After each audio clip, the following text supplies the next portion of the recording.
welcome into the podcast, the show of shows. That's Keith over there. See?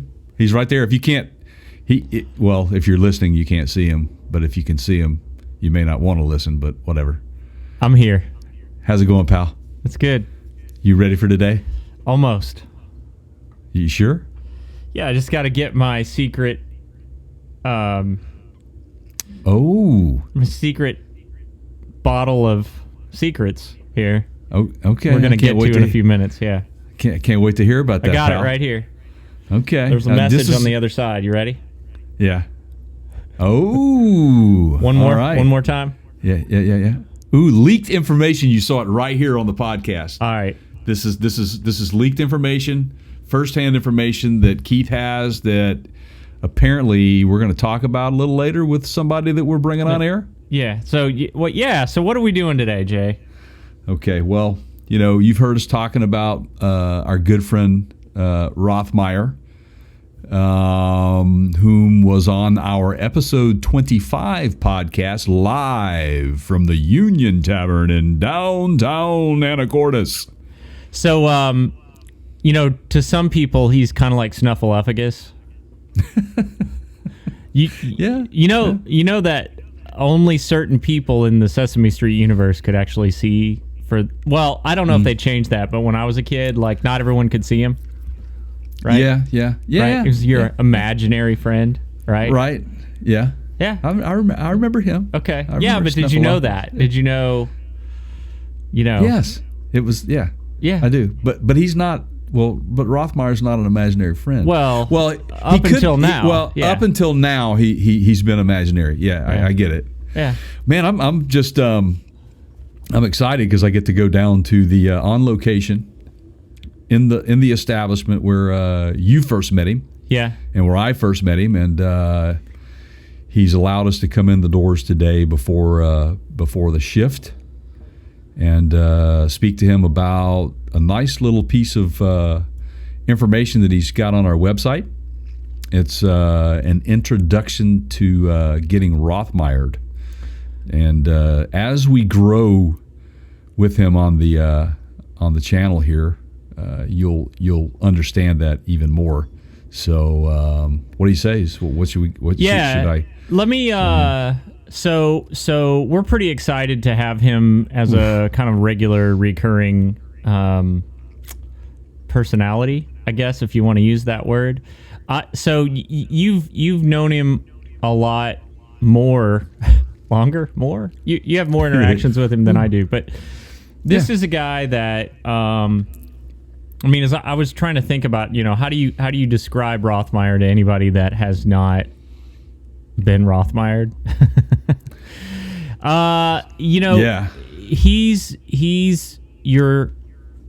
He's a movie character bartender in the sense of this a guy that's modest. He's the guy that has probably heard and seen more behind that bar than most of us. He's good at it, but he has this whole other world of things that he's into that involve a lot of outdoorsy stuff, which is I'm a big fan of. Also, I think that's part of the reason why we kind of connected. And he's just a really good dude. He's like. If you could pick somebody going into a bar that you sort of wanted to have a conversation with, this is the guy. Mm-hmm. This is absolutely the guy. For sure. It makes you very comfortable when you're talking to him. I'm sure he's heard a little bit of everything. Uh-huh. I think you kind of have to. Yeah. In those positions. Yeah. I can't imagine trying to make heads or tails out of conversations at, say, 11 p.m. or midnight when the spirits are flowing. But he has a great personality for people.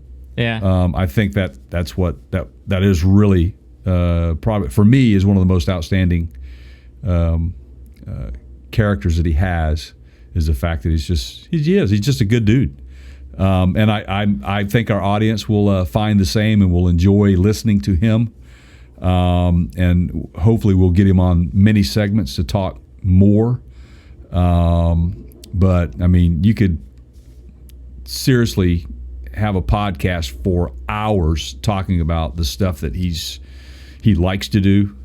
So let's pick his brain. Let's see what he's got to say, and I'm sure you guys will enjoy it. So, in order for this to happen, I have to tear down here, pack my gear up, and go down and do this live thing. So, we're going to pause for this segment here, and I guess I'll see you guys at the bar. Right. So if you're watching this or you're listening, it's just going to be like right now. Ready? Doodle-doodle, doodle-doodle, doodle-doodle, doodle-doodle. Hey. Welcome back into the part of the podcast we've all been looking forward to today, guys. You're backstage at the One Direction concert? Look who I have. Yeah, One Direction, yeah. That's it. It's our good friend Rothmeyer. We've been talking about this guy for a long time, man. We finally got him in on the podcast again. Oh, wow. I just kind of punched the... Yeah, so we've been trying to do this for a while. And the stars have finally aligned, I guess, right? Yeah, look, see, here they are, right here on the hat. Oh, yeah, right. Nice. Yeah. Joe, you owe me one, buddy. Isn't that just more swag that you get all the time? Exactly. Yeah. Right. Oh, see, he fits right in. He already knows the... He knows the deal. He knows the deal, man. So here we are. Tell us what, where you guys are, what the reasoning is behind this, and there's also something we need to talk about, which is slightly under the camera angle, which is in those glasses sitting on the table. So go ahead. So I'll do this and bring us into this. We're at the Union Tavern. Which, as you guys know, any subscriber already knows that this is my favorite place to go because of people like Mr. Rothmeyer here. And we hang out and talk beers and spirits and sports and camping. And Rothmeyer here has always answered a lot of my questions in regards to camping because I'm not as good at that stuff as he is, man.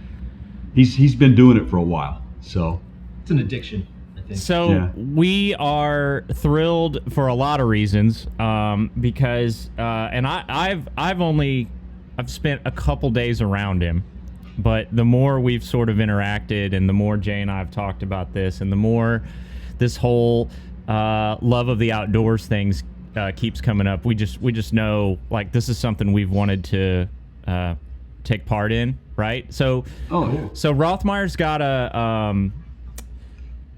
he's got an article on our site. If you haven't seen it, go to partscounterguru.com. It's on the front page, and we're going to talk a little bit about something that ties into that today. But he is so he's kind of doing what I wish I could be doing if I didn't have a wife and a 9-year-old that required a little bit more glamping. Yeah. Right. Well, he's earned his stripes, man. So he gets out there, you know. Oh yeah. I mean, I used to do that too. I mean, when my kids were younger, I took it way more easy than I do now. Sure. Yeah. Well, there's a compromise, right? I mean, if you got it, if you want to get out bad enough, you'll make those compromises. Mm-hmm. Yeah. So go ahead. I was just going to say, not only, is this a place where we hang out, Rothmeyer bartends here as well. And he's brought something to the table here. Do we want to bring that up real quick? Yeah, I don't know. Did you got what I sent you in the mail, right? That's coming in a minute. Okay. So what do you want to hold off on that? No, then? that's fine. But you go ahead and talk about what you guys got. Well, it's camping juice. Okay. Cheers. Cheers.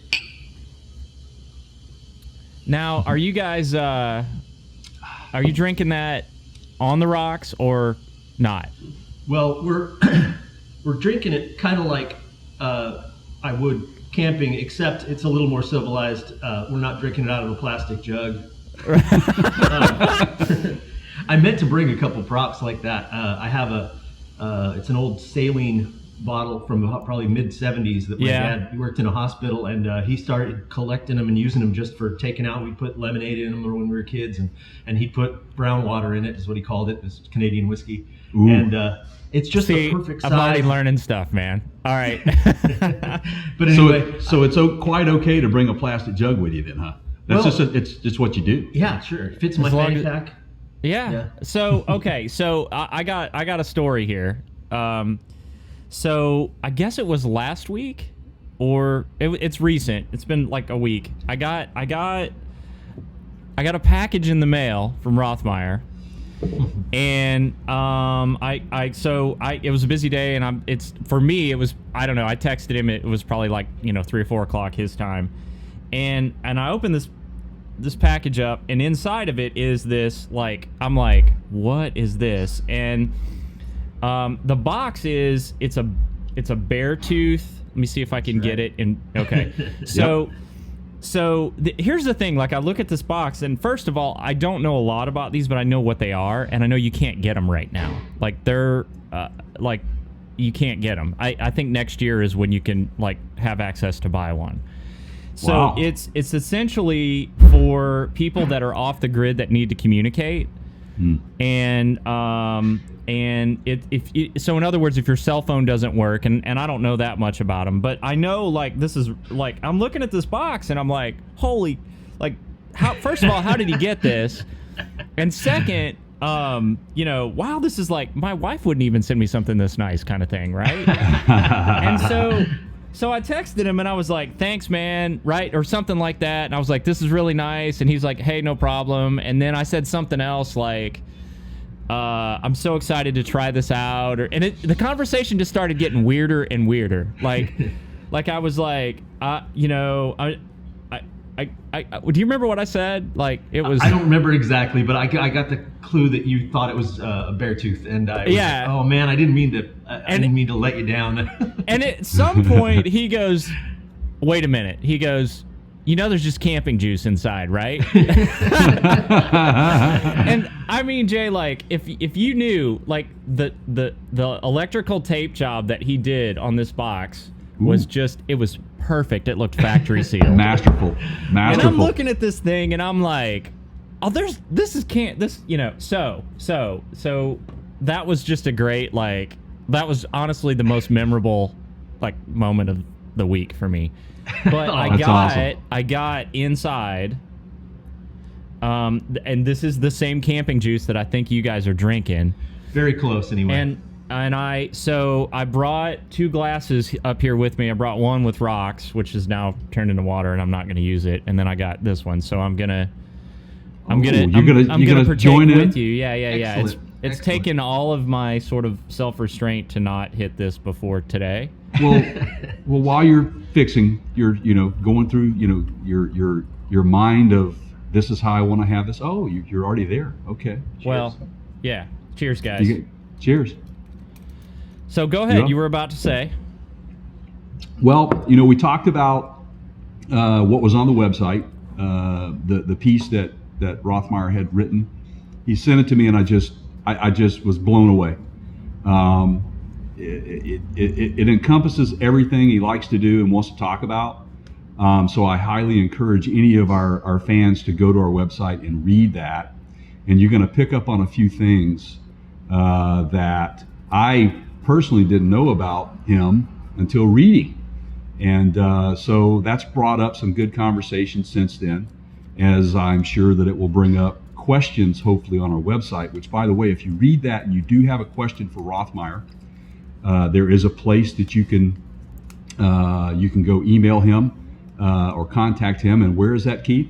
You're talking about the Ask Us a Question tab on our website. That is correct. And you just address Rothmeyer and he will get that. Yeah, we'll make sure he gets it. That's right. Any camping questions or even... That'd be awesome. So, and I think questions, sure, bartending questions. And this might turn into... How do I mix one of these? That's what I want to know. I was about to go there. This might turn into a... who knows where this could go. But what I will do is... So we have a mentioned on the podcast page. I'm going to put this recipe... Mm-hmm. Oh, I forgot I sent you the recipe. Good. Right? Oh, awesome. I'm not doing it long enough where you can pick it up on the camera. Okay? Wow. So, So I'm going to put this on the mentioned on the podcast section for this. What is this? What episode number are we? This is episode 35. Okay. Remember that. So it'll be under 35, and there may be some other stuff that he can... I noticed you guys are using a lemon. If you happen to be camping in a lemon grove, I guess, and you've got access right. to lemons. Like I say, we're in a civilized situation here, so we got to garnish. And I could see where that would be favorable. I'm hitting it without, and I got to tell you, like, I'm I'm loving it. So Are you loving it? Yeah. It's not necessarily for everybody because it's a bitter drink, and yours has a dip. Well, we're using Campfire here, and Maletti is what you have, the Maletti version of that. And I would say, you guys. So this travels well because he shipped this across the country to me. So, yeah. So rested. I like it. Now, look, if you're a pina colada person and that's all you drink, or daiquiris, this is probably not for you. But those probably aren't people that are out camping. I would guess they're staying at the Marriott. Kind For of. what it's worth, I was serving pina coladas out on my birthday camp. Well, Which- and if we you're call it serving them cheeky all, camp. yeah. I was invited, and unfortunately, I missed out because we had purchased tickets to the local Brewers Fest here, and we had family coming over. I completely spaced out on it, but I'm sad I missed it. But Rothmeyer has agreed to take me out and teach me some things out there, and as a matter of fact, it was funny. I got a text from your device that lets me know where you're at. That's right. And he was out in the middle of nowhere, really looking for deer, and just kind of camping out. And that sleeping bag worked out well for you, it sounds like. Oh man, it was so comfortable. Now you guys will do I will do kind of 40 degrees is kind of my limit, like at night. If it gets down below 40 at night and I'm not inside a shelter somewhere, I'm kind of precious. I'm kind of like, Well, I said the same thing, but I want to learn how to do the winter camp. I don't know can that I do would it. mind it. I just hate having to get up to pee in the, Yeah. That is a challenge indeed. But like Jay's kind of alluding to, is just gear makes all the difference. I mean, if you haven't slept in a really plush 0-degree bag in 20 degrees, then it'd be hard to put that level at 40. Maybe 40 is the level of that your gear is sort of rated to. It could be, yeah. And what would one, if I were to go out and buy one, what could I expect to pay for something like that right now? Well, there are some value brands. I used to be a salesperson. I say value brands. Maybe they're cheap, whatever. But Teton is one that I use a lot. And don't they make cider? Oh no, that's Tieton. Oh, okay, all That's right, a town. all right. Wouldn't that be cool though? I make sleeping bags and cider. Sure. They kind of go hand in hand. That's Yeah, great for sure. Yeah. You can get into one of those 0 bags with, and it's like fleece lined. They're bulky. It's not great for backpacking, but you can do it. And they're rectangular, and like I said, fleece lined on the inside, rated to 0. So you hit that 20-degree mark, and I'm telling you, it's just fine. Just I always tack about 15 degrees onto what they're rated though. They're rated 0. Yeah. I'm probably not going to be comfortable, or I'm going to have to do some work if it gets down to that. Then I might be sleeping with a couple of those chemical hand warmers. Yeah, Put well, one that's a down good to your idea. feet Yeah. and keep one right up near your chest there, and you can make it through that pretty comfortably. So I do know this, Jay. You buy your winter camping gear in the spring, and you buy your summer camping gear in the fall. 100%. No, I just asked. You know why? If people ask me what I want for Christmas, that's what I tell them. Oh, well then because that's when they run it's out of season, so that's when they run the deals. That's right. Like they're Yeah, trying to. I'm looking for all Look, the man, freebies I can get, man. Honestly, the technology in a sleeping bag year over year is not that drastic of a change. So last year's model is just fine with me. Yeah. Agreed. Well, that's just like the underwear. Oh wow, we went there on the show. Okay. Well, how advanced it's come. I mean, because I get out and I walk every day, and I wear some of those 32-degree just to cover my legs, and I shorts. What do the neighbors say? They're like, is this what is this dude up to? Yeah. Man? Holy cow! Can you believe that? Look at this, Martha. One of those things. Yeah. I'm sure that's going on. So here we are. We're talking about gear. Yeah. I think it's appropriate that,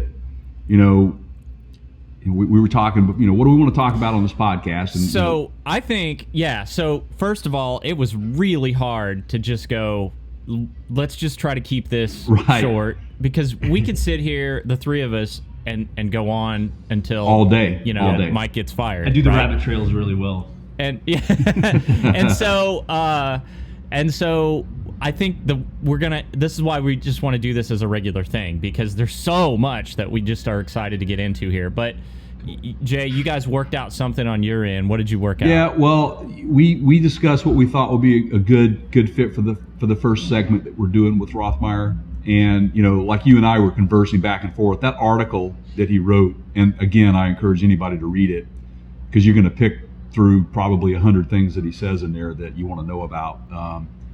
But we thought we'd start this off with the essentials for camping and give a list of those essentials. And Rothmeyer has worked on 10 essentials. I think that's what you said would be appropriate. Because I said 5 initially, and he goes, we need to go about 10, my friend. So, all right.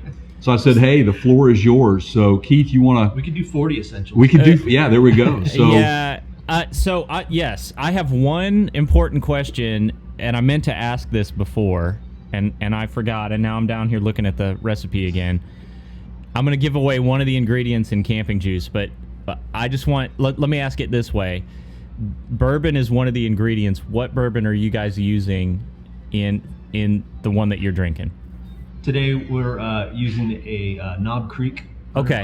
So yeah, this is good. Right, so that gives you a little bit of insight into, because you can wildly change the flavor or taste of this just by that what bourbon you go with, right? Absolutely. So, yeah. Okay.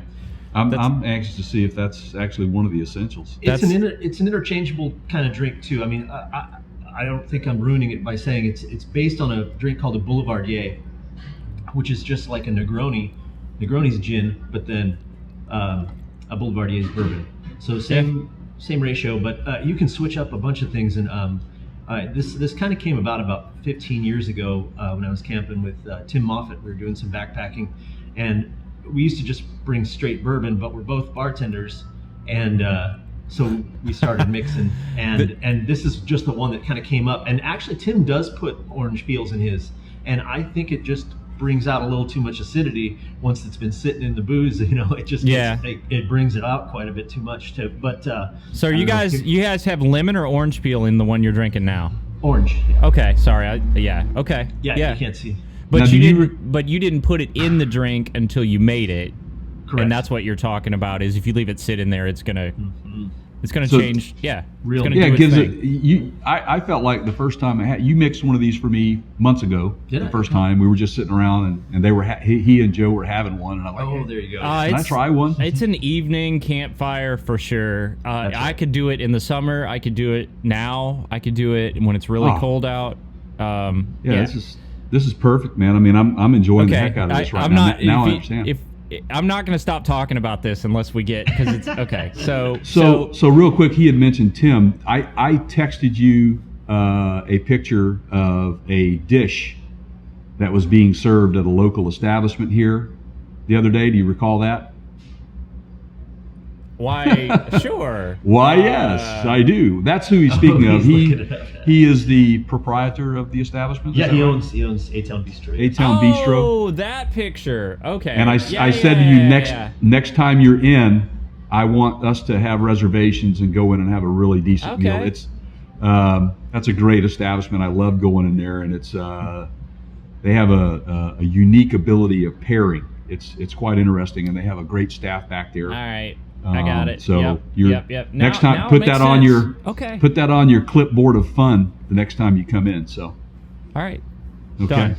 All right, list. Okay, back to this all list. Right. Back to the list. Oh yeah. So I got this list actually. There's if you go online, you can find lots of different ones. Whether it's at REI or plenty of people put together their top 10, and it's a debatable thing about what what the 10 essentials are, I should say.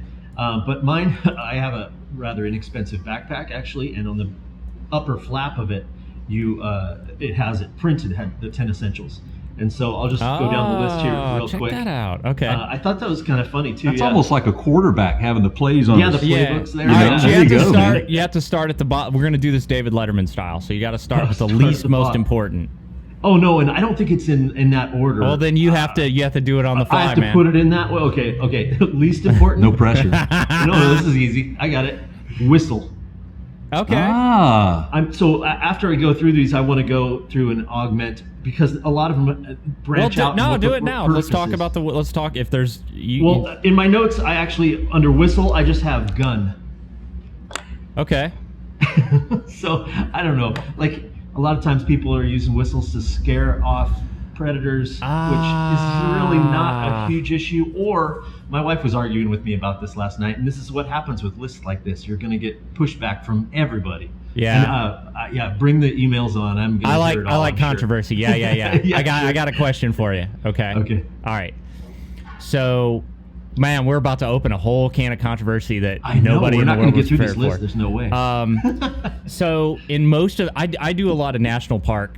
My family, I've gotten my family to the point where they love that, which is great because that's a little bit unhooked. You know, you're not plugged into electricity a lot of times, and you're out away from stuff. That's right. And the national parks will typically allow, if you have a carry permit, you can carry into a national park. And the thing that I've always been worried about is if you're in a bad enough situation where, let's say, like you see a bear and he's dangerously close, okay, and you discharge a firearm in a national park, you got some, as Ricky would say, you got some splaining to do, right? Indeed. I mean, that's right. I would not envy being in that situation either. And when I'm in the park, I most often carry bear spray instead. So I would, put that in under the whistle category as well. So you better be darn sure like your life was in danger if you're going to do something like that, because you're going to have to. Like you just can't go in there and be thinking oh well, we're in the Wild West. Not in the parks, that's for sure. And I'd like everybody to be comfortable out there too. So a lot of times, if I'm going out to a place in that kind of situation, I'm not bringing a firearm. I don't want to disturb anybody. Yeah. And especially when you're dealing with legal, problems. You better be pretty far away from.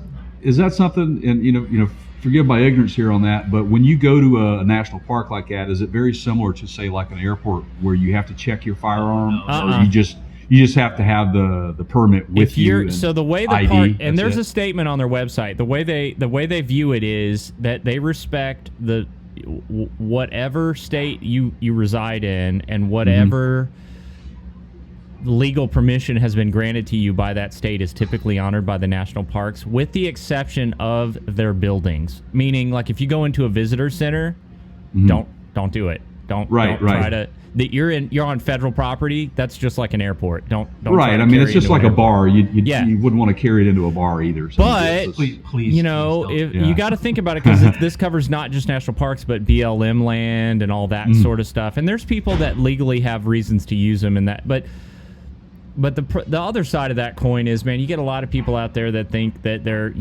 Buffalo Bill and they're they're just not. Don't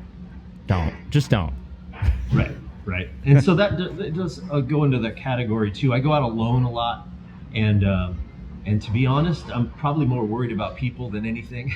Yeah. And with your bear sort of situation that you were given too, I mean, I have been really close to black bear.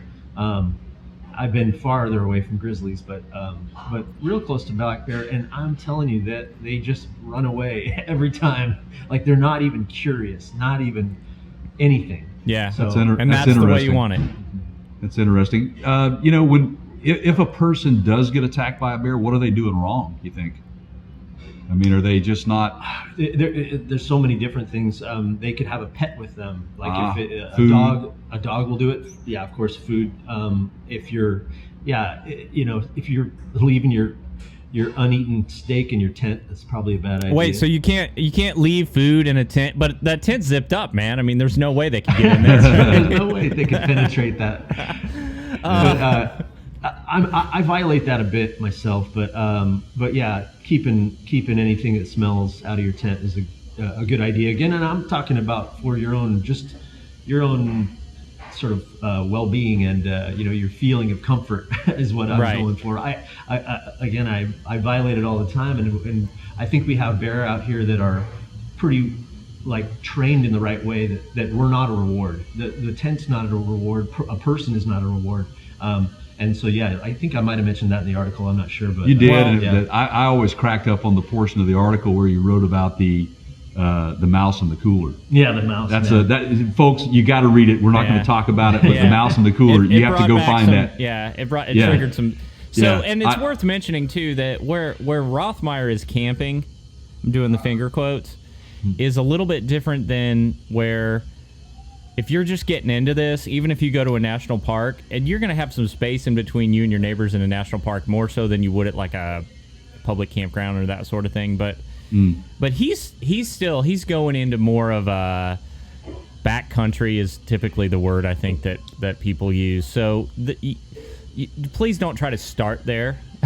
Yeah, you're right. Technically it's called dispersed camping. Okay. So you can look that up on even like on our Cascade guide. It lists some rules about that, and you're right. It's not necessarily a place to start if it's your first time. And I always say it's nice to have a mentor if you got one. There you go. And I guess that's kind of what I'm doing by even entering into this whole thing is kind of trying to mentor that kind of thing. So while I could tell somebody like Keith, I could tell you a place here that you could drive right up to, dispersed camping, and you won't have any neighbors, and you're pretty close to the road, but you're just at a car and you're I could run back to the car and drive away if I got in trouble. And so I don't think it's too daunting for dispersed camping. But then if you get off trail, like a lot of what I do, and I don't like my secret spots and whatever, which I share with my friends all the time. That's another thing I love about this is I just love sharing these places. His phone gets hacked and those GPS coordinates show up on the internet. Yeah. I am going to be the recipient of some of those spots. Wow. I hope soon. That's cool. So that's a pretty big deal nowadays. I mean, it's not like it was even 2 generations ago. There's so much development. Your very right. So what are we at? Number 9? Yeah. This is like let's see, what's the Ken Burns thing, man. We could bring Ken Burns in on this, man. that was the easy one for me, man. I guess next. They all are so essential. I can't even come up with a number 8. Just grab one. Yeah, just pick. When all else fails, just pick no, one. I got it. Fire. Okay. So there you go. And now Keith, you're making me think about this like a thru hiker, and that's actually a cool thing. So that's the way I'm going to think about it now. What would a thru hiker get rid of here? So that's going to be it. Fire. Whether it's I usually carry a lighter, and I wanted to bring my lighter here too because it's got my name on it, and it's a pipe lighter. So like when you go to light a pipe, it has a thing so the flame comes out this way instead of like right over. Why would I need one of those when I'm camping? Just to light your fire or your stove. Or, wait, but I can always just sort of reach underneath the wood and use a Bic lighter, right? You could. No, I'm definitely. kidding. Yeah, I see the value. Yeah. Or rub sticks together. Yeah, right. So, try that. Do you make any effort to put it in some sort of like water resistant enclosure, or is it pretty good about? That's a good point. I mean, I do that with my matches. My matches are more like my insurance. They're okay. So the lighter's more just casual and easy, and weighty. It's like that's something a thru hiker would absolutely not carry. My lighter is way too heavy. So I might be stepping on another one of these on the list. But what about like starter source? Like, do you have anything that you take with you? Especially being in the Northwest and me camping year round. When I was just out last weekend, I used a little can of Sterno. Basically, it's like a gel. So you can open it and reopen it, and you can just take a stick or a little piece of kindling or whatever you're using, and just scoop some of that out and put it in the middle, and then all you need is one little light on that. And it goes for a good whatever. Yeah, it's basically gel alcohol, right? Correct. Right. So where this would have come off the rails, Jay, is if he would have just pulled out. Well, I've got my charcoal lighter fluid here, and it's right. a jug. I just throw this in my backpack. Yeah, that makes sense because that gel stuff is lighter-ish. It's not super heavy, and it's I don't know what, like 6 ounces usually or something like that. Yeah, it's a small amount. Yeah. It doesn't take a lot. And you can I can use it over and over. And that works really well. I'd say that's the most sane thing to do, like you're talking about. I mean, white gas will really light your fire. And that's also Coleman fuel is what they refer to as white gas, right? Exactly right. And so like if you were using a stove, And I have done it before when it's really, really sleeting and nasty and I really want to fire. Then what you have to do is you got to pour that on there, step away, light a match, and throw it. But again, not the safest thing to do. Hold my beer. Part of a 10 essentials list is safety. I was going to mention that too. That's really what I talk so flippantly about, like, go out in the woods, go out by yourself. It's awesome. But some safety mentions I was actually going to bring up. So. We call that thinning the herd. Sorry. So, go ahead, Jeff. Yeah.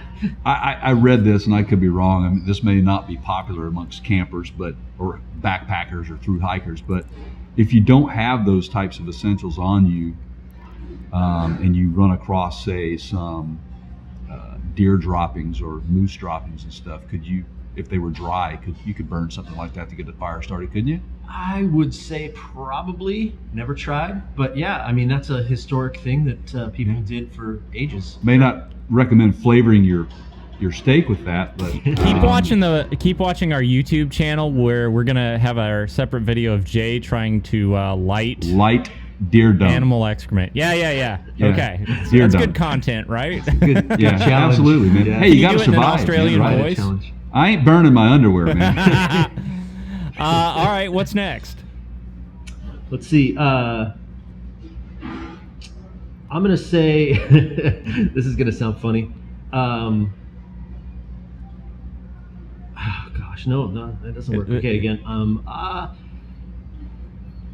Shelter. Shelter is unfortunately I included sleeping bag in my shelter, so that would be really bad. But again, this is from a thru hiker perspective. They've been dropping it down so much farther and farther. They use like a quilt, and some of them no tent, or they'll have like just a tarp or something like that. So when I say shelter, I mean a tent, and I mean a sleeping bag and a sleeping pad. I just turned 50, and there's no way I'm sleeping without a sleeping pad. I'm sorry. Yeah. I'd have to be so exhausted and just annihilated. Welcome to the 50 Club, my friend, because no matter how healthy you are and physically good in shape you are, there's something about turning 50. It's like an odometer. Mm-hmm. Things just kind of start falling off. Well, and that's what I found, and your muscles and your bones just start aching. So, and you have the added bonus of just not just for comfort, but you're off the ground. Like you're literally off the ground in case your tent springs a leak, or you get a trail of ants or fire ants or whatever. Yeah, there are lightweight cot racks too, though, right? Yeah, that you could put your strap with. Which for me, if I'm going camping, man, I don't know that I would want to sleep on the ground per se. We can hook you up there. But if I had like a rack to where I could just be off the ground, that would be perfect for me, because I think that's where a lot of I get cold, man, real easy. It's important in these camping treks to pick a new guy. He's often labeled as the man, mule. Yeah, we're gonna trust me. We will video the entire. The mule carries all the cool stuff that nobody else wants to carry in their backpack. Hey man, I've lived my life that way. It's totally cool. Keith, honestly, on a side note, I wish you were here, because the smell of whatever they're cooking back there in the kitchen, it's killing me, man. It's baking in the oven time. Yeah, it smells great. Shelter, what's next? All right, I'll say multi-tool, which includes pocket knife, that kind of thing. And putting shelter before that might have been a mistake, but well, there isn't like this isn't a okay, if you're on a desert island and you can only have 3 things, okay, now only 2 things. Yeah. I mean, you kind of gotta have most of these for any basic trek, right? I would, again, yes, to be safe. That's really a lot of. And it doesn't have to be in a certain order, so it's all good. Okay, cool. It's good. Then I guess so. When I say multi-tool, I just wanted to say I want to thank Joe and Bill for my knife. I have a sheepdog. Oh, whoops! I've been using that. Ooh, it's a little dirty. It's a $200 box cutter, also. Bill may appear in some of our videos down the road, man. He camps quite regularly with this gentleman. He's a firefighter, a good friend of ours. Good friend of him. I've only known him for a short while, but great guy. And I told him I was wanting to tag along, and he was like, "Oh, I'm going to break you in." Man. Yeah. He caught me. We were having steak out at a camp where we were, and it was it wasn't in the summertime. It was fairly chilly, and I'm gonna say it was in the fall last year. And I have a fanny pack that has a lot of this stuff in it, and it's kind of like what I always have with me if I'm going out on a day hike. It's a big fanny pack, you know. Yeah. It even has a shoulder strap if it gets too heavy. But so I forgot my pocket knife. I was using a buck knife at the time, like just a regular, like not fancy deploying buck knife. It was just a regular old buck knife. But I didn't bring it. I forgot it. But in my fanny pack, I had my little one. It was like a little, you know, whatever. It was like a 3-inch blade maybe. And I get it out to start cutting the steak, and Bill goes, "What are you doing?" And I'm like, "I'm cutting my steak, man." He goes, "With that?" Yeah, it's fine, and it is fine. It's totally fine. But then my birthday was coming up after that, so he and Joe got me the fancy knives that they the carry. indignity, right? Can't have. So was it one of those? That's not a knife. Yeah, like, this is a knife. That clearly, right? Really is that what it is? Oh, Yeah, it yeah. gets really into is. a, you know, and then you get into the whole serrated versus straight edge conversation, and you know, Oh, yeah, you've got that's these right. schools of, you know.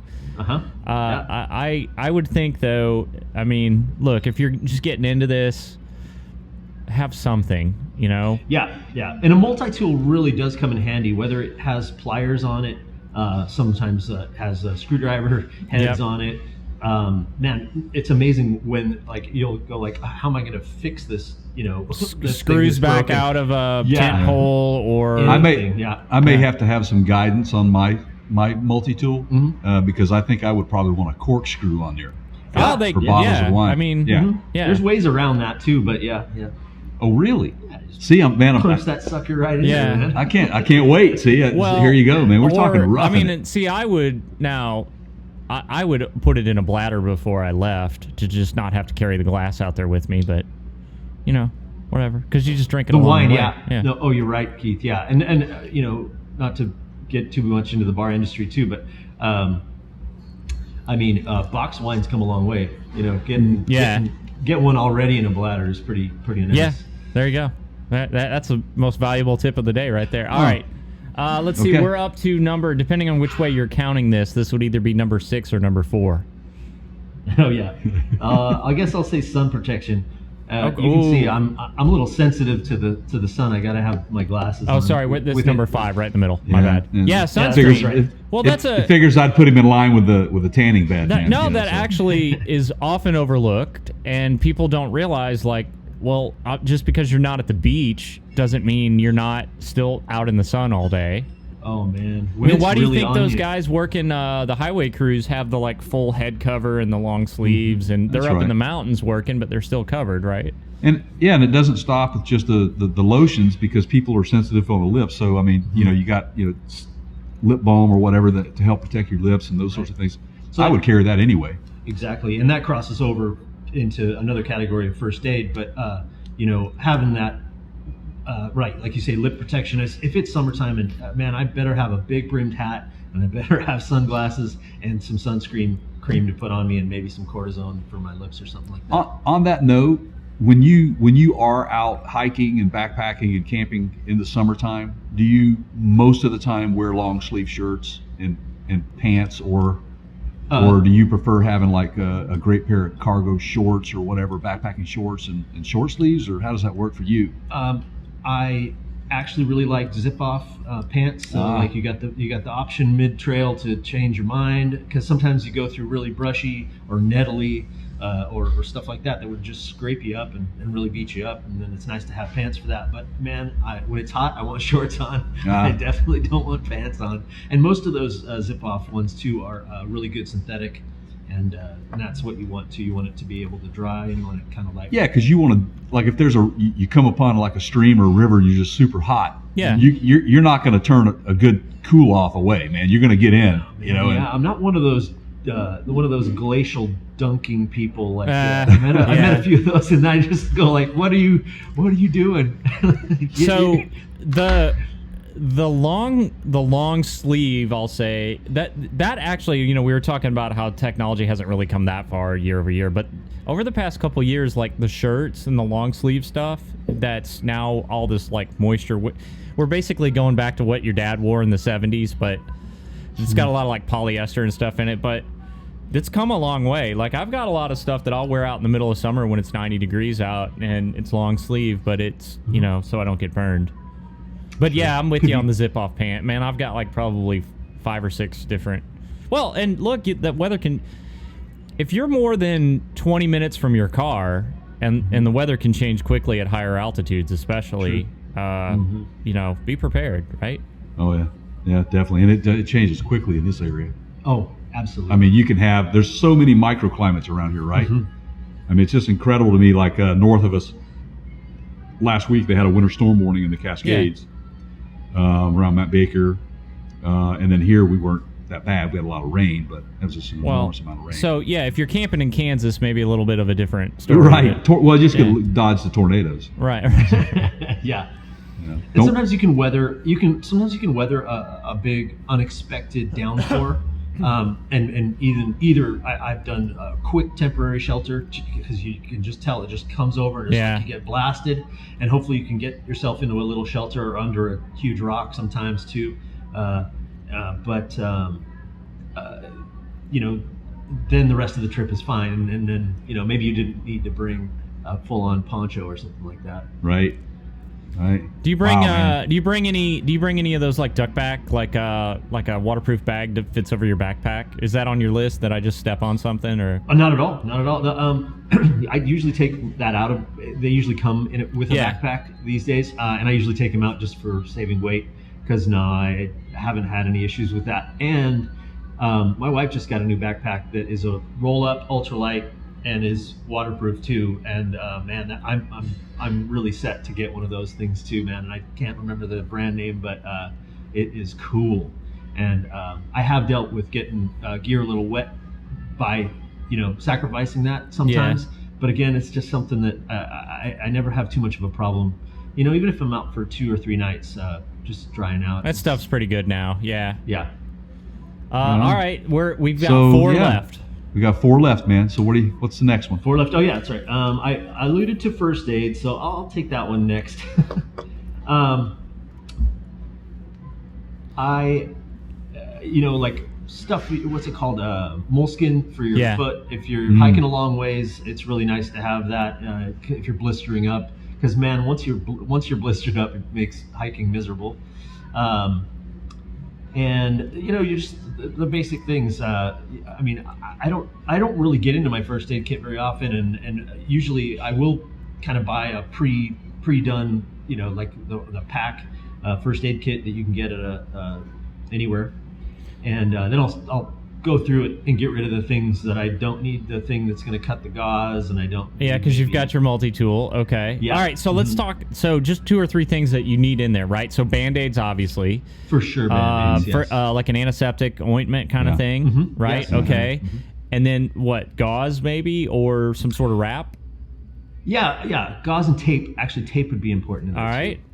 Okay. Do you do you ever pack any like if someone's in severe pain, would you recommend somebody? Oh yeah, some like ibuprofen or something basic, and nothing too heavy. My ex-military friends often go a little heavier on some of their first aid. My dad, Joe, they got like trauma kits with all kinds of stuff to stop you from bleeding. Tourniquets and I've camped with guys like that. I'm like, dude, where are you? Are you in a battle zone somewhere? Like, I know. Yeah, please don't stitch me up. This stuff right here should be in the first aid kit. It's pretty fantastic. Yeah. You could actually. It helps calm you down. Yeah, it calms you down. It takes away any pain. So there you go. Just say it. All right, that's good. So now we're to our top 3. If you want to do a top, we're to our last final 3. Yeah, that's right.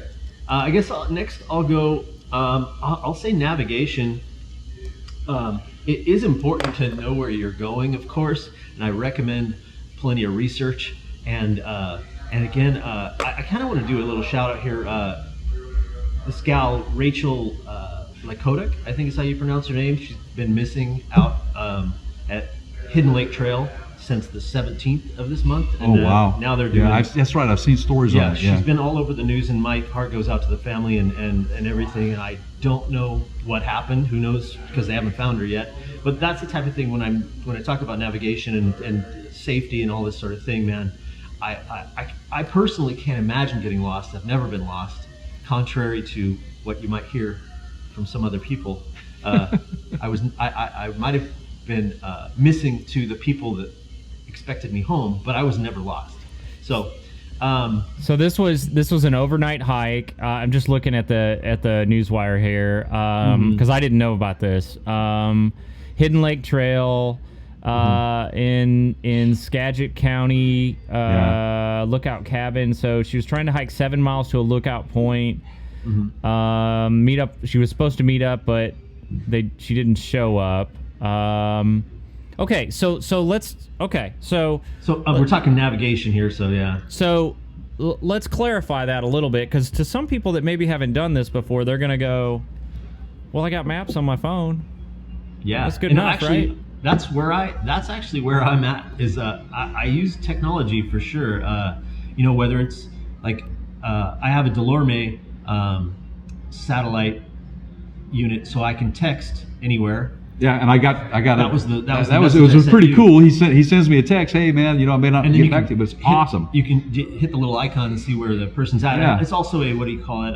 It's a personal location device. So a beacon, like a beacon, right? So it has a little SOS thing you can. Oh, that's great. Push, and then wherever you're at. So if you did fall and break your leg, or something like that, or were incapacitated to some degree, but you could get that thing, on and hit the SOS button. Yeah. At least people are going to know where you're at. And so that is a real key, especially for anybody going out that far. And you might think to yourself, 7 miles, no big deal. I run 7 miles all the time. I don't, but some people do. And man, it's terrain. When you're throwing rocks and boulders and elevation changes and narrow passages, and really the elevation changes are what gets you the most. It's yeah, that 7 miles is not an hour run. It's a day hike. So yeah, back to the navigation. As far as like what I prefer is, I do have a couple different apps, and so active maps, and that means also I need to have a charger. I have a charger case for my phone, so I got a full charge there, and I usually carry like an external one as well to keep that charged, especially if I'm doing a bunch of either video or taking pictures, right. And I want to keep my navigation going as well. I need to make sure I have enough batteries, and I also use a Goal Zero. Yep. I'm a fan of I'm a fan of that company as much as I am a fan of their products. Yeah, they are awesome. So yeah, little folding solar panel, and what you pay for and weight. Again, for your gear. I've taken those things to events with friends, like racetrack stuff, and we'll literally just pass it down, and everybody's charging their phone off the little solar. As we're talking about some of these things, I would like to remind everybody, our listeners, that we will put some of these items mentioned on the podcast. You can go to our affiliate link of Amazon, and you can purchase them. And just remember that by you doing that, purchasing it through our website, through the Amazon website, it helps us out a little bit. We don't know what you're buying, but that's right. We give you the opportunity to purchase. Yeah, it doesn't cost you any more, but it'll throw us a few nickels.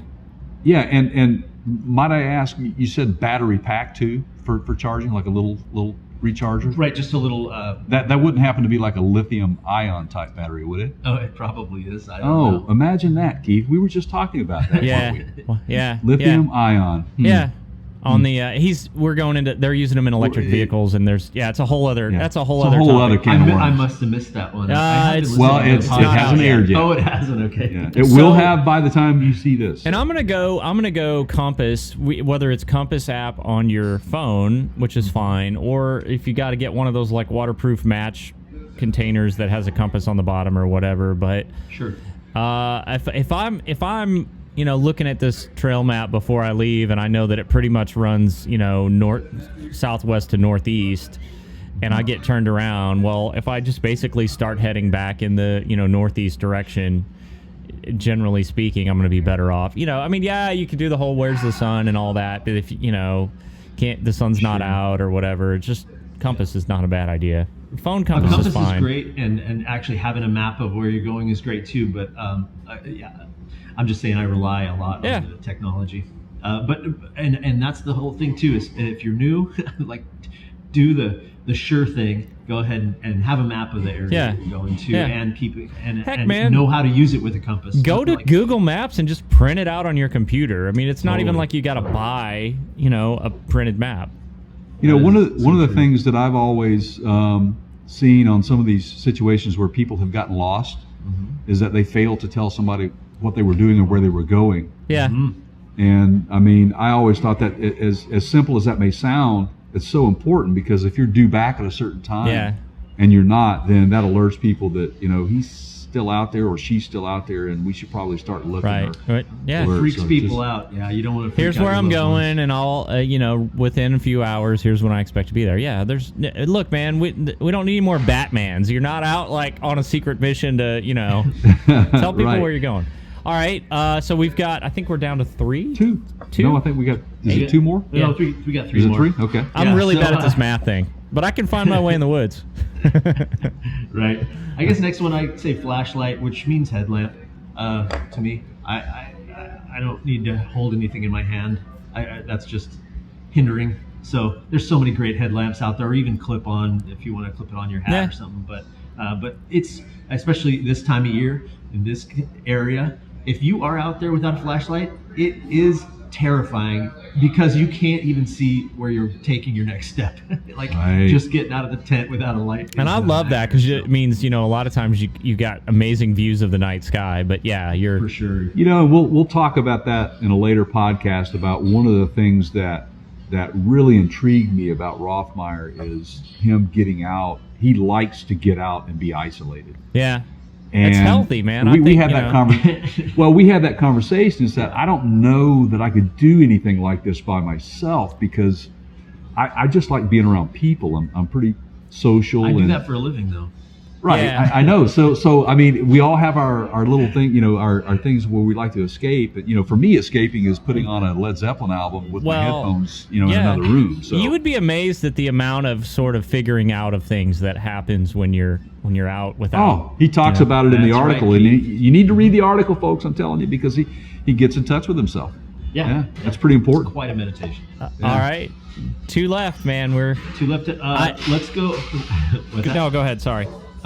I'll go with food and water, because again, we were going to the most important. Food. If you go out with less than a liter of water and you're hiking, that's not a good idea, and you probably better have a water filter as well. I know people that don't use water filters, and they have never had Giardia before, but I have had Giardia, and it sucks. So you won't die, but you'll wish you would. Is I don't basically know about wish you would die, but it's terrible. I've had it, and there was a lot of what I call bargaining with God during those during those moments. Yeah. Now they've got a lot of stuff now, and I may find something and just throw it out there on the website, but it doubles as so if you again, you don't want to carry a whole lot of extra stuff, but if you're going to have a container that holds water, and they make these ones now that have the filter kind of built into them. So you start out with a, whatever it is, a liter of water, whatever size. But then if you run out, you can take it to a stream, and the filter will purify the water to the point that it's drinkable. But you don't have to carry a separate filter. Right. That is kind of a cool technological advancement over the past. Lots of cool things like that. If you want to go real light, even a straw, you can. Yeah, they make those. Straw into they've got, I've given those to friends as birthday presents with the condition of, if you ever use this, I have to see a picture. Like, I need to see a picture of you down in that stream with that straw. Just a couple push-ups, man. Yeah. Yeah. All right, here. Let me give you. This is our last one. Is that right? Is that right? It is. I didn't go into food, but that's okay. You want to go into food a little bit? Let's talk about that. Because food and water was one thing. But I'm going to do freeze dried. I don't know if you've ever done it, but man, a nice pack of chili mac after you've hiked 5 miles is just delicious. You can get that stuff everywhere now. You can get it on Amazon. You can get it at Walmart. You can get it at REI. Oh yeah, it's everywhere. But you know what you can't find at those places? Camping he juice. He shared picture. He had a post, man. He had some great. What kind of mushrooms were those? Oh, the most recent ones? Yeah. They're bear's head. And big, I had huge, huge clusters. Oh, well, yeah. One of them, it was like 6 or 7 pounds, man. It's huge. Wow. And I ate it last night. Chicken marsala with extra mushrooms. See, man. I mean, there's so many things out in nature that you could have a feast out there. You guys do. The mushrooms are really, I would say, in the last 5 years, the best thing that I've added to kind of like my outdoor experience, and what I just get excited about is, man, I love the mushrooms these days. It's so fun. You get morels and all that. And those are seasonal, though. They have certain times of year. And, so around May. Well, most of them do, though, right? I mean, most mushrooms are seasonal. That's right. Yeah, they have a specific time they come out, and the bear's head happens to come out in this, like once it starts getting cold, like it has. It's later in the fall, and it's kind of a honeymoon mushroom, because when my wife and I went on our honeymoon, we went right to the same log that I got these mushrooms off. So I kind of call it the honeymoon mushroom because that's where we found it the first time. That's awesome. Well, what I think we ought to do is, in a future podcast, is let's talk about how to find, mushrooms that are not poisonous to you. That's a long podcast. Right. Yeah, okay. And I mean, I think it's worthy because, people get hungry out there. They don't have any food on them. There's so much right in front of you that you can eat. There's a place to start with that for sure, but I'm certainly not an expert, but there are some safe kind of sure things that we could go into. We might need to do some visuals. I bet you right now $1 million or another one of these that there's a book out there on Amazon that tells you what you can David and can't Aurora is the key person on that. Okay, so there you go. We should maybe list that mention on the podcast. I'm on it. All right, so now you know what that means, right? Yeah, we're down. Last one. How fast can I type? I mentioned... Oh, sorry. Before I get off of food totally, I want to mention bonking, because I think that's part of the safety thing. Bonking, you guys know what wait a minute. My parents said none of that when you go take your... Not that kind of bonking. I'm not familiar with this term. I don't know. Okay. I don't know either. So I think it's something that comes from runners and or athletes that if you run out of fuel, you run out of calories, you bonk, and your body just goes, nope, we're not doing this. And when you get stuck out there without food, that I have bonked before, not realized that it was going on, and I'm like, oh man, all I need to do is put some calories in me. So that is an important safety thing to realize, especially if you say you're going to do 4,000 feet of elevation in 6 miles or something, and then you're realizing, like, why are my legs failing me, and I feel disoriented, and maybe you do fall or whatever. So, like, don't do that. You have to eat. Please eat. That is a whole podcast. We will talk about food that. Food has gotten so light, and the freeze-dried stuff. There's no reason. Yeah. There's no reason to go hungry. Oh, I ate a lot of MREs in my life. Protein. I mean, it's not like it's gotten a lot better in taste, but it doesn't take up much space now, and I mean, I like the freeze-dried fruit. Yeah, totally. Freeze-dried fruit is great. Okay. Yeah, that's so. I'll keep moving on. I know we're going long, huh? So right, here. The last one I have is clothing. So I've never encountered a naked hiker, but I don't want to. Oh no! I got it. Oh, they're out there. I know they're out there. I got I got him a drum roll. So you guys probably can't hear it on your end. So, you got to go into this clothing thing a little bit. So what are we? We talked a little bit about that earlier from the perspective of sun protection, but what do you think of when you say that? Obviously, weather dependent. I'm going to be very careful about. Making sure if there's even a chance of rain, I'm going to have a rain jacket with a hood and a hat with a bill so that the hood doesn't get down in your eyes when you're trying to do anything. And if it's hot, I really want to have some light outerwear that I can, feel okay in the shade in. Right. And on the other side of that, I mean, obviously in the cold, long underwear is very important, like Jay mentioned. Yeah. I mean, having that base layer is one of the things that is going to be the make or break on your comfort. Is that base layer and layering? I love again when you start getting down into like we're in the 20s here. When you're out there having some layers, you're gonna have to peel them off when you're hiking, and you're gonna want to put them right back on when you take a break and start. The sweat comes in and freezes on you or whatever. Not quite freezes on you, but gets cold.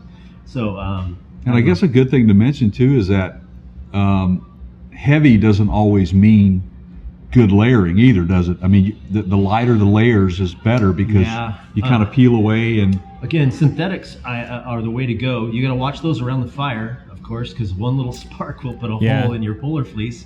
And I've ruined my dad's gear that way. He loves it. But yeah, down obviously is just, it's the best for warmth and the lightest.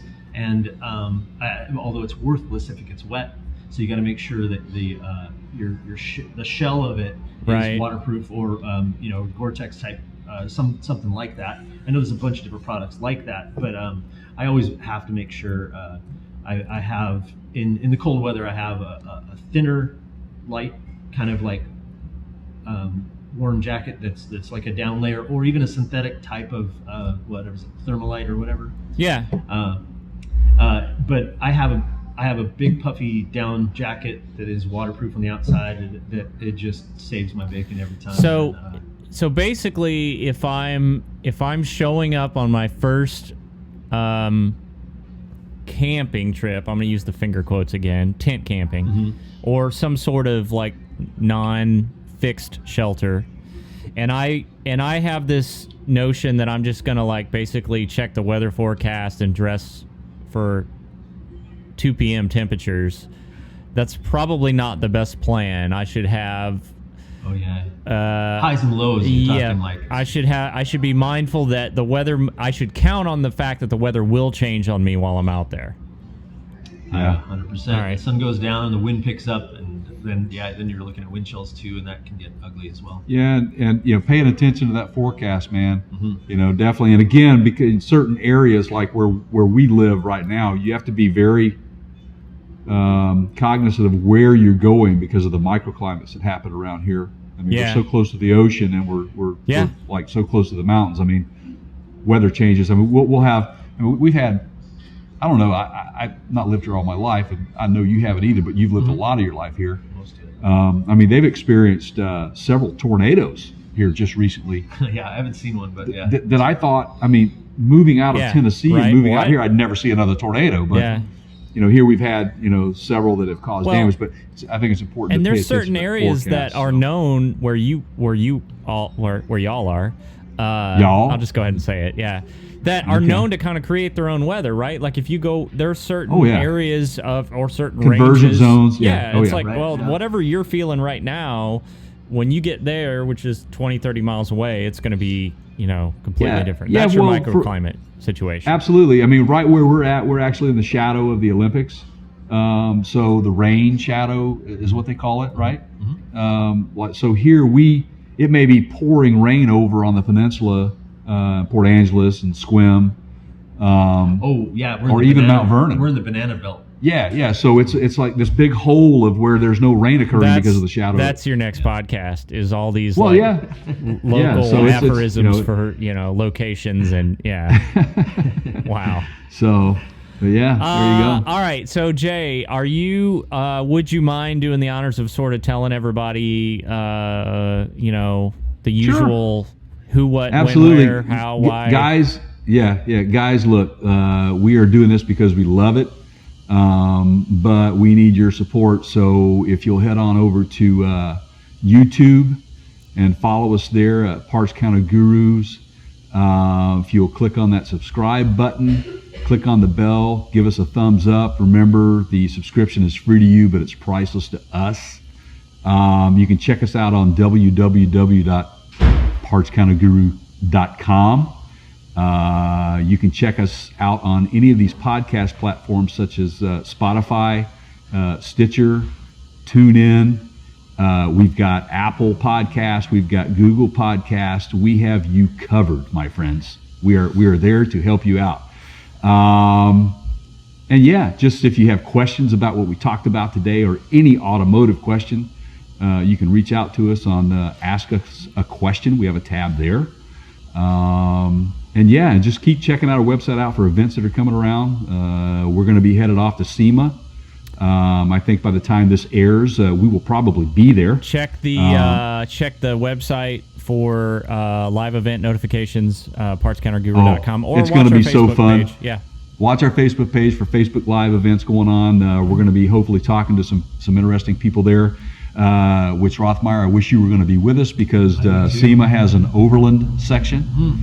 Yeah, a we're lot pretty of camping. excited about that. Yeah, we're pretty pumped, and we're going to try to do a little live segment from there and a few other vendors that will be around that we're looking to talk to. But yeah, just check us out on partscounterguru.com, man.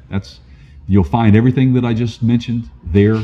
And don't forget that you can buy anything that we talked about today through our Amazon tab up there on the right-hand side of the page, or click through to mention on the podcast for specific items and just buy.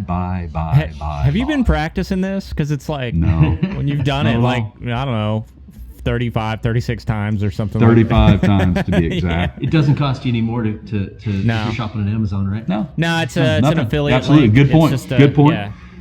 But if you're gonna buy that massage oil flavored like tangerines, then you might as well, buy it through our link. It's the same price. I prefer trail mix flavored massage oil. Well, to each their own, buddy. Nice.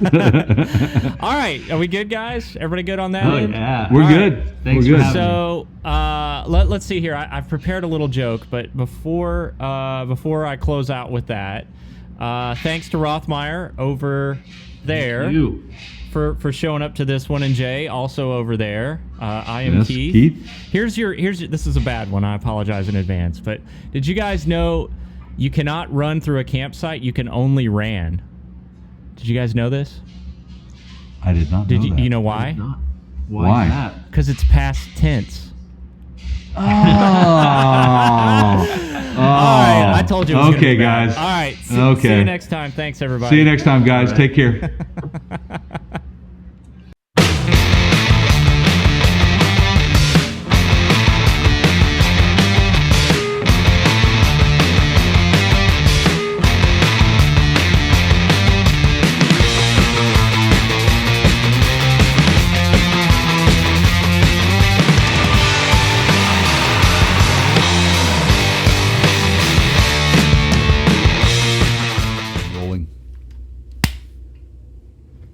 Hang on. That was an awful clap. Let me try that again. I can do better.